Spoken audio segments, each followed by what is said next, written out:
जय गुरु जी, शुक्राना गुरु जी, लख लख शुक्राना। आंटी आप भी बैठ जाओ प्लीज, बैठ जाइए। बच्चों बैठ जाओ, थोड़ी देर के लिए बैठ जाओ, बहुत खेल लिए तुमने। जय गुरु जी, शुक्राना गुरु जी, लख लख शुक्राना, अनंतम अनंतम शुक्राना। गुरु जी की कृपा हुई है आंटी के घर में, और मुझे पता चला कि हर महीने यहाँ सत्संग होता है। संगत सारी लगता है गुरु जी से जुड़े हुए हैं, पर अभी बहुत सारे इफ एंड बट बाकी हैं। कि जब आपको पता है गुरु जी की गद्दी लगी हुई है, थोड़ा सब्र करते हैं, ऐसे छूट के भागे जैसे क्लास से कोई पीरियड खत्म होता है ना, और बस बातें करनी शुरू कर दो, क्लास खत्म हो गई है। ये नहीं सोच रहे अभी तो आरती हुई है, अभी तो संगत ने शुक्राना नहीं किया, अभी तो लंगर प्रसाद नहीं खाया, और इतनी तेज तेज बातें करनी शुरू कर दी। संगत जी वैसे तो गुरु जी जब तक गद्दी पे विराजमान होते हैं, लंगर प्रसाद खाने के बाद भी बातें करना अलाउड नहीं है, पर हम लोग इतने बेसब्रे होते हैं कि हमसे रहा ही नहीं जाता, क्योंकि इतनी सारी आंटियां बैठी हुई हैं और एक ही कृष्ण गोपाल बैठे हैं इसके अंदर। कोई अंकल ही नहीं आए यहाँ पे, तो अंकल आएंगे तो वो पहले ही बोलेंगे कि हाँ ये औरतें तो बहुत बातें करती हैं। वही सच बात है, तो कम से कम गुरु जी के आगे तो साबित कर दो कि नहीं, औरतें बातूनी नहीं होती हैं। गुरु जी के दरबार में बातें मत किया करो, गुरु जी के दरबार में चुप होके बैठना चाहिए। यही एक दरबार ऐसा है जहाँ से आपको चुप रह के, मौन में रह के ही दात मिल सकती है। और जगह तो कहते हैं ना बातें करनी है, गॉसिप करनी है, निंदा चुगली करनी है, हमसे रहा नहीं जाता, फोन करने हैं, पर ये दरबारों का दरबार ऐसा है, शहंशाह का दरबार है कि यहाँ तो चुप रह के आपको दात मिलेगी। यहाँ जो बोलेगा सुख होएगा, और चुप रहेंगे, सुनेंगे, गुरबानी को सुनेंगे, तभी आपको कुछ मिलेगा। अभी आपने गुरबानी सुनी है, मुझे लग रहा था कि यह शायद यहाँ पे शायद ही कोई पंजाबी की गुरबानी किसी ने पहले इतनी कट्टर गुरबानी चलाई हो, नहीं चलाई होगी, क्योंकि ज्यादातर लोग ना अपने हिसाब से प्लेलिस्ट बना लेते हैं और अपने हिसाब से ही ना भजन चलाते हैं। पर आप देखें कि बड़े मंदिर में गुरु जी ने हमेशा 90 मिनट की गुरबानी को पहले बोला है कि 90 मिनट की 1.5 घंटे की गुरबानी चलाओ, उसमें एक व्याख्या चलाओ जिसके अंदर आपको आपके प्रश्नों के उत्तर मिलते हैं। उसके बाद आप आधे घंटे का शुक्राना भजन जो भी चलाना चाहते हो वो चलाओ। होना ऐसे ही चाहिए, क्योंकि जो लोग भी प्लेलिस्ट बनाते हैं, जैसे गुरु जी की संगत इतनी ज्यादा है आज की डेट में कि हर घर में, हर गली में, हर मोहल्ले में गुरु जी का सत्संग होने लगा है। ये तो बहुत अच्छी बात है कि गुरु जी के फॉलोअर्स बढ़ते ही जा रहे हैं, पर बहुत सारी संगत ऐसी है कि जो सिर्फ देखा देखी सोचते हैं कि हम भी सत्संग कर रहे हैं, पर उन्हें पता ही नहीं है सत्संग करते कैसे हैं, गुरु जी को क्या चीजें पसंद है, गुरु जी को डिसिप्लिन पसंद है कि गुरु जी को शोर शराबा पसंद है, या गुरु जी गद्दी पे जब बैठते हैं तो वो साक्षात आपके घर में रब आ जाते हैं। ये मत सोचो कि आप एक जगह गए, वहां देखा उन्होंने सत्संग कराया, चलो मैं भी शुरू कर लेती हूँ कराना, चलो मैं भी कर लूँ, करो, लेकिन गुरु जी के कुछ नियम है, उसको फॉलो कीजिए, क्योंकि गुरु जी आपके घर में भगवान महाशिव साक्षात आके आज विराजमान है। ये कोई गद्दी ऐसी वाली गद्दी नहीं है जो कोई भी लगा लेगा। और इस दरबार में देखिए, अभी देखिए आप बच्चे के साथ कितना डिस्ट्रैक्ट कर रहे हैं। शुरू से मैं आपको बोल रही हूँ कि जब सत्संग शुरू होता है, आंटी बच्चा तो बोल ही नहीं रहा, वो तो 6 महीने का बच्चा है, उसको मुंह में जबान भी नहीं है, क्योंकि हम लोग ये ऐसे करते हैं, हमें समझ ही नहीं आता। हम सोचते हैं ये बच्चा है, हमें भी बहुत प्यार है, हमने सत्संग शुरू होने से पहले इसको गोद में लिया, इसके फोटो खिंचवाई, सब कुछ किया, पर जब सत्संग में आप बैठते हो ना, संगत जो होती है उसको कभी भी डिस्टर्ब नहीं करना। क्या पता आपके साथ इस बच्चे के रूप में गुरुजी विराजमान है, क्या पता आपके पीछे गुरुजी बैठे हैं, क्या पता आपके साथ में गुरुजी बैठे हैं। तो जब हम किसी से भी कोई बात करते हैं, हम अपने बच्चे को किसी के साथ हंसते बोलते हैं, तो गुरुजी डिस्टर्ब होते हैं। इसीलिए चाहे वो छोटे बच्चे हों, इसीलिए हम कहते हैं छोटे बच्चों को दूसरे कमरे में आप भेज दो, खेल रहे हैं, उनका काम है खेलना, उन्हें खेलने दो, मना नहीं हम करते, पर संगत में बैठ के कोई भी ऐसी चीज ना करें जिससे कि सब लोग डिस्टर्ब होते हैं। गुरु जी की संगत में तेज आवाज में बात करना बिल्कुल मना है, क्योंकि आप देखिए ना, गुरु जी गुरबानी चलाई है, आपको गुरबानी सुना रहे हैं, वो वाणी है, गुरु की वाणी है। अब गुरु की वाणी सुनने से क्या होता है, आप सोचोगे हम तो घर में भी रोज सत्संग सुनते हैं, हम तो रोज गुरबानी सुनते हैं, हमारा तो कुछ हो नहीं रहा, हमारे प्रॉब्लम तो वैसी की वैसी है, हमारे कष्ट तो ज्यों के त्यों है। पर ये जो गुरबानी है ना, ये आपके कर्मों को काटती है। आप जैसे जैसे गुरबानी सुनते हैं ना, आपकी बॉडी में से नेगेटिविटी बाहर निकलती है, आप प्योर होते जाते हो, पॉजिटिव होते हो। आपको समझ में आए या ना समझ में आए, आप सुनो और सत्संग सुनो। अगर कोई आपको सत्संग सुना रहा है, चाहे वो कोई भी हो, ये नहीं कि मैं सुना रही हूँ, कोई संगत भी आपको सत्संग सुना रही है, उसके सत्संग को ध्यान से सुनिए। कभी कभी एक पंक्ति का, जो एक लाइन का सत्संग होता है संगत जी, उसमें भी ना हमारे प्रश्नों के उत्तर मिल जाते हैं, जरूर मिलते हैं। ये गुरुजी ने क्यों कहा खड़े होके अपने टाइम में कि गुरुजी किसी को भी खड़ा करते थे और कहते थे सत्संग सुना। आज जब हम किसी को कहते हैं सत्संग सुनाओ, मेरे घर में रोज अमृत वेला होता है, मैं भी किसी ना किसी को रोज कहती हूँ सत्संग सुनाओ, तो कई संगत कह जाती है कि मैं सुनाऊं, मैं कैसे खड़ी हूँ, मैं तो आज तक नहीं बोला, यहाँ कौन सा आपको अवार्ड मिल रहा है, मेरा तो कोई सत्संग नहीं है। आप अगर गुरु के दरबार में बैठे हैं तो मैं मान नहीं सकती कि किसी का कोई सत्संग नहीं होगा। गुरु जी ने उसे ब्लेसिंग दी है तभी तो वो यहाँ बैठा है। और अगर कोई पहली बार इस दरबार में आया है तो भी अगर उसे कोई खड़ा कर दे तो वो सिर्फ शुक्राना करे कि शुक्राना गुरु जी, आपने मुझे इस लायक समझा कि मैं आपके दरबार में खड़ा होकर आपका शुक्राना तो कर सकता हूँ। पर हम लोग क्या करते हैं, कहीं पे डीजे पार्टी हो रही है, कहीं पे कुछ हो रहा है, कहीं मस्ती मारी जा रही है, तो फटाफट वहाँ सारे जिन्हें खड़े होके अपना कर लेते हैं, हर चीज में इनिशिएटिव लेते हैं, पर गुरु के दरबार में सोचते हैं कि हाय कोई क्या करेगा। ये गुरु का दरबार ऐसा है, यहाँ आपके आंखों से आंसू निकले तो समझिए कि वो अमृत वर्षा है।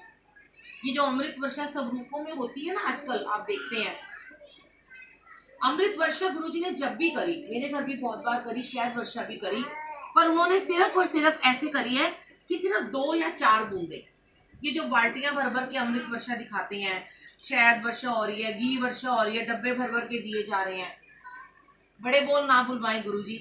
मैं तो ये कहती हूँ जिस दिन हमारे घर होगी तो हम मानेंगे, आपके घर होगी तो मानिए। ये नहीं कि कहीं भी चल देते हैं, अमृत वर्षा हो रही है, 4 दिन से हो रही है, बाल्टियां भर भर के जल दिया जा रहा है, बॉटल में भर के दिया जा रहा है।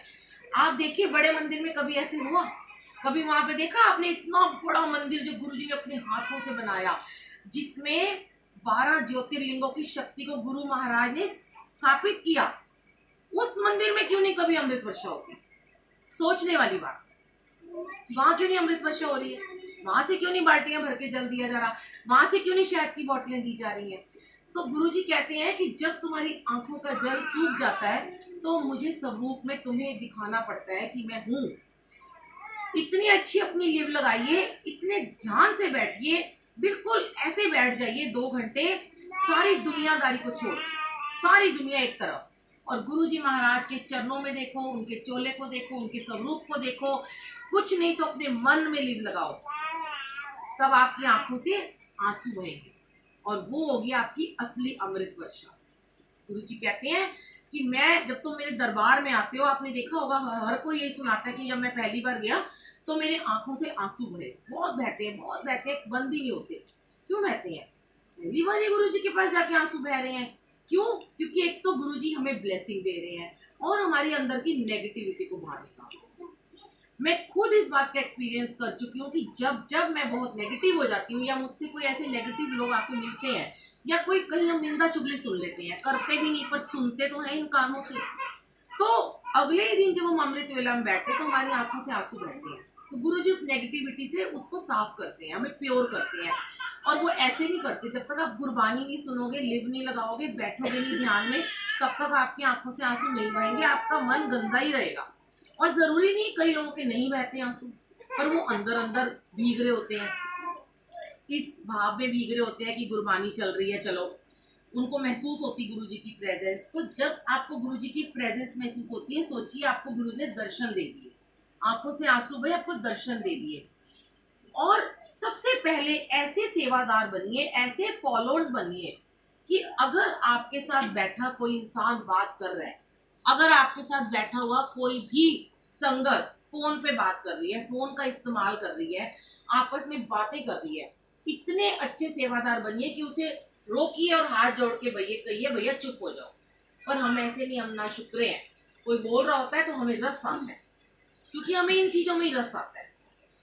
कौन क्या बोल रहा है, कान सबके वहीं लग, एक बंदा भी जरा सा कुछ काम की बात भी बोल रहा होगा ना, सबके कान उधर ही लग जाएंगे, बोला क्या, क्योंकि वहां रस आ रहा है ना। रस तो यहाँ आ नहीं रहा। जब तक रस यहाँ नहीं लोगे तब तक कुछ नहीं मिलेगा। जितने मर्जी सत्संग करा लो, जितने मर्जी सत्संगों में जाओ, जितनी मर्जी सेवा करो, रोज सत्संग में जाओ, रोज गद्दी लगाओ, रोज अमृत वेला कर लो, कुछ नहीं मिलेगा जब तक आप इनके आनंद में भाव विभोर होकर डूब नहीं जाओगे, रस में डूब नहीं जाओगे। इस 2 घंटे में इनकी लीला को सिर्फ समझो। जानना तो बहुत मुश्किल है गुरुजी को, पर लीला करते हैं ना कि आपको यहाँ तक लाए हैं।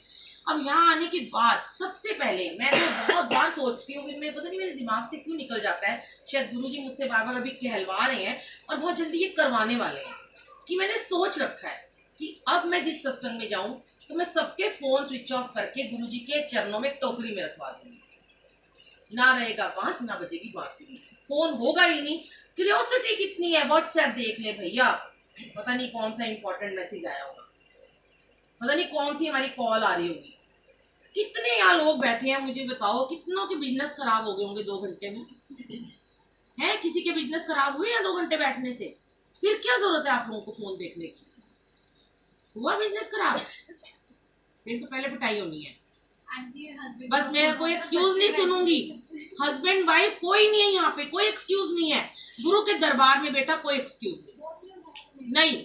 आप व्हाट्सएप कर रहे थे, मैंने देखा आपको मैसेज। क्यों? जब फोन को उल्टा करके रख दोगे तो कैसे देखेगा? अब वो हमारा फोन नहीं है, एयरप्लेन मोड पे होता है। क्या हम क्या वेले हैं अपने घर से? हम काम नहीं करते? हमारे बच्चे नहीं हमें पूछ सकते? ऐसे ऐसे सत्संग है मेरे पास कि सेवादार संगत में आए हुए थे, सत्संग में फोन उनके बंद थे, घर में डेथ हो जाती है, उन्हें पता ही नहीं चलता 4 घंटे तक। घर वाले उन्हें ढूंढ रहे हैं, सारे सेवादारों का फोन स्विच ऑफ है। सेवादार को बाद में पता चलता है मेरे घर में मेरी माँ की डेथ हो गई है, और उसे कोई दुख नहीं होता क्योंकि उसे पता है कि मैं अपने गुरु की सेवा में खड़ा हूँ। इससे बढ़ के कोई सेवा नहीं है। मेरी माँ सीधी स्वर्ग हो गई होगी गुरु के चरणों में, अब तो चली गई ना, अब क्या होगा? अब तो मैं अपनी सेवा पूरी करके जाऊंगा घर में।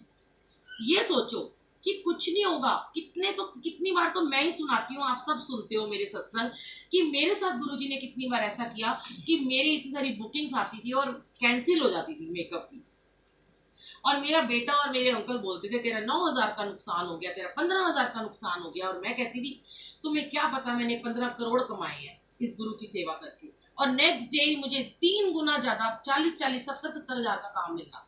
कैसे मिला? क्योंकि इनकी सेवा में अपने आप को पूरा अर्पित कर दो। आज से बस मैं इतना ही कहूंगी, गुरुजी को प्रॉमिस करके जाओ। मैं पहले भी यहाँ पे आई हूँ, वर्षा आंटी के यहाँ बहुत बार सत्संग हुआ है, आंटी आई है, आंटी ने रिक्वेस्ट की कि आप आओ, आप बहुत अच्छा काम करते हो, बहुत अच्छी सेवा करते हो कि आप हर महीने सत्संग करते हो। पर मैं चाहती हूँ यंग जनरेशन आगे आए, क्योंकि जब यंग जनरेशन इतनी गुरुजी को मान रही है तो उन्हें खड़े होके उल्टा ये करना चाहिए कि सबके फोन चेक करो और स्विच ऑफ करो। अगर यंग जनरेशन ही ऐसा करेगी तो मतलब अभी तो फोन ऐसा हो चुका है कि इतने छोटे बच्चे को भी लालच दिया जाता है, फोन ले ले, फोन ले ले, फोन ले ले। और एक आंटी इतनी बड़ी उम्र में है, मैं क्या बोलूँ, वो भी उनका भी फोन इधर से बज रहा था। ऐसा क्या इंपॉर्टेंट हो गया? फोन आपको दिया गया इसलिए नहीं दिया गया कि फोन का सत्संग में इस्तेमाल करो। सच में कह रही हूँ मैं, आप एक बार करके देखो अपने फोन को बंद, और सिर्फ गुरुजी का ध्यान करो और किसी को मत देखो। हम जो लाइट्स ऑफ कर देते हैं इसीलिए पहले लाइट ऑफ करते कि आपकी लिव लगे, नहीं तो क्या करते एक दूसरे को देखते ही रहते हैं, किसने क्या पहना है, किसने क्या करा है। मैंने आंटी अंकल को आते ही कह दिया था, जब किससे नहीं मिलोगे, जब तक सत्संग नहीं खत्म हो जाएगा, कोई हेलो नहीं, कोई हाय नहीं, कोई नमस्ते नहीं, कोई गिफ्ट का लेना देना नहीं है।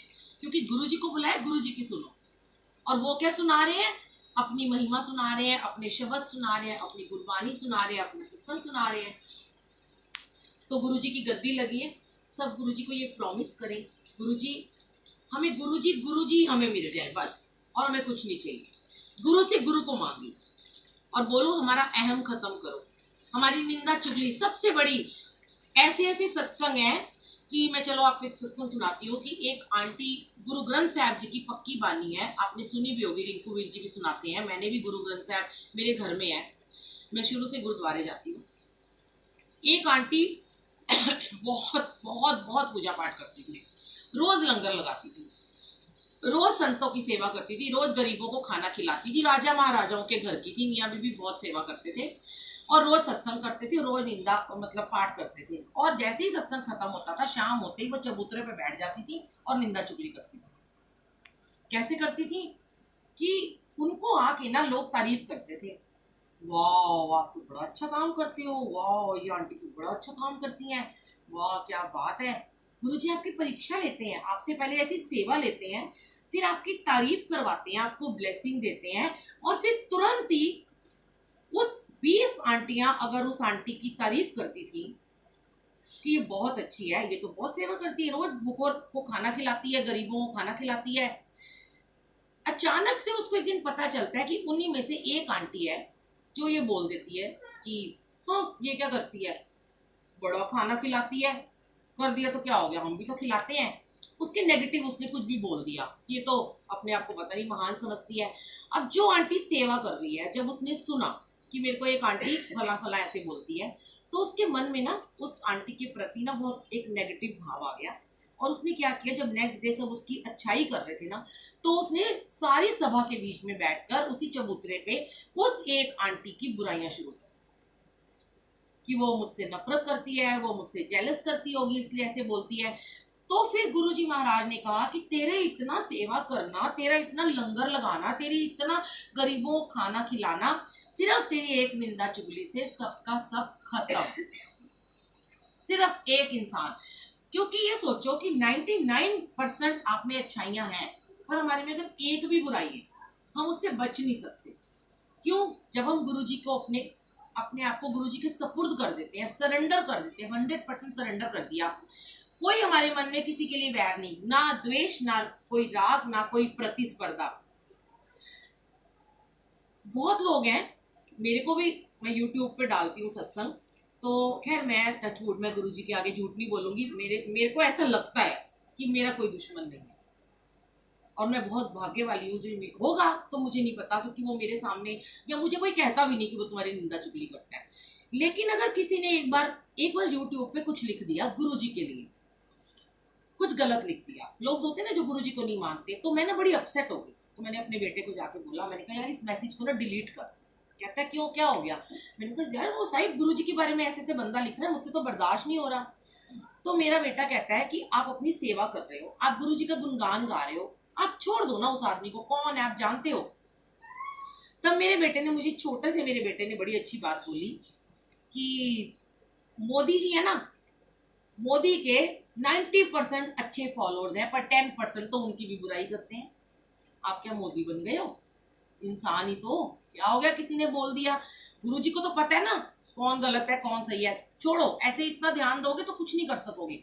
मुझे बड़ी अच्छी लगी उसकी बात। फिर उसने मुझे कहा जितने सेलिब्रिटी होते हैं, शाहरुख खान है, माधुरी दीक्षित है, हेमा मालिनी, इनको भी तो कितना गलत गलत लोग बोलते हैं, तो क्या ये उन गलत लोगों को सुनते? तो अच्छे लोगों को सुनते हैं जो उनकी अच्छाई करता है। उन्होंने कभी शेयर नहीं किया बाहर जाके कि गलत बोला। तो इसलिए अगर आपको कोई गलत बोले, मेरा कहने का ये मतलब है इस सत्संग का, अगर आपको कोई आके बोलता है, आप लोगों में से ही कोई सहेली आके बोल देती है कि तेरे बारे में उसने ऐसे कहा, तो आप बोलो कोई बात नहीं, गुरुजी उसको भी ब्लेस करना, अपने आप गुरुजी उसे देखेंगे। ये बात कहने के लिए संगत जी बहुत बड़ा जिगरा चाहिए होता है कि गुरुजी उसको ब्लेस करना। हम नहीं कह पाते क्योंकि हमारी ईगो इतनी बड़ी होती है, हमारा अहंकार इतना बड़ा होता है, हम सोचते हैं कैसे हम उसके लिए अच्छा बोल दें, वो तो हमारे लिए इतनी बुराइयां कर रहा है, मैं कैसे उसके लिए अच्छा बोलूं। पर अगर हमने ऐसा किया कि हाँ हमारे बारे में किसी ने गलत बोला, या अभी नहीं भी बोला होगा, आप अभी अपने माइंड में ना, यहाँ लंगर प्रसाद खाते हुए ना 1 मिनट के लिए अपने माइंड को बिल्कुल ब्लैंक करके सोचना कि क्या आपका कोई दुश्मन है इस दुनिया में? क्या किसी ने कभी आपको बुरा भला कहा?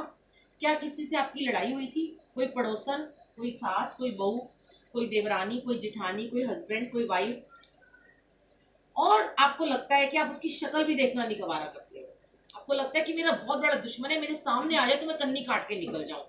पर उस समय, उस 1 मिनट में गुरुजी को बोलना, गुरुजी मैं आज आपके सामने दिल से ये दुआ करती हूँ कि वो इंसान, उसका नाम लेके, जिसने मेरे को गाली दी, जिसने मेरे साथ बुरा किया, आप उसको आज से क्षमा कर दो और उसको ब्लेस करना, और फिर देखना आपको कितनी बड़ी ब्लेसिंग आपका स्वागत कर रही है। तुरंत आपको एक गुड न्यूज़ मिलेगी। ये एक्सपीरियंस किया मैंने, और बहुत सारी संगत ने भी किया है, सिर्फ मेरा एक्सपीरियंस नहीं है। कितने सत्संग हैं ऐसे जिन्होंने ऐसा किया, और उनको मैं कहती हूँ चलो पैसा तो हम नहीं मांगते, उन्हें करोड़ों रुपए का फायदा विदिन अ 1 डे हुआ, जो उनकी पेमेंटें रुकी हुई थी। या उनके ऐसे ऐसे साथी थे जो कभी उनसे बात नहीं करते थे, जो उनके दुश्मन थे, उन्होंने खुद आके उन्हें कॉल किया और खुद आए उनको मिलने कि सॉरी बोला।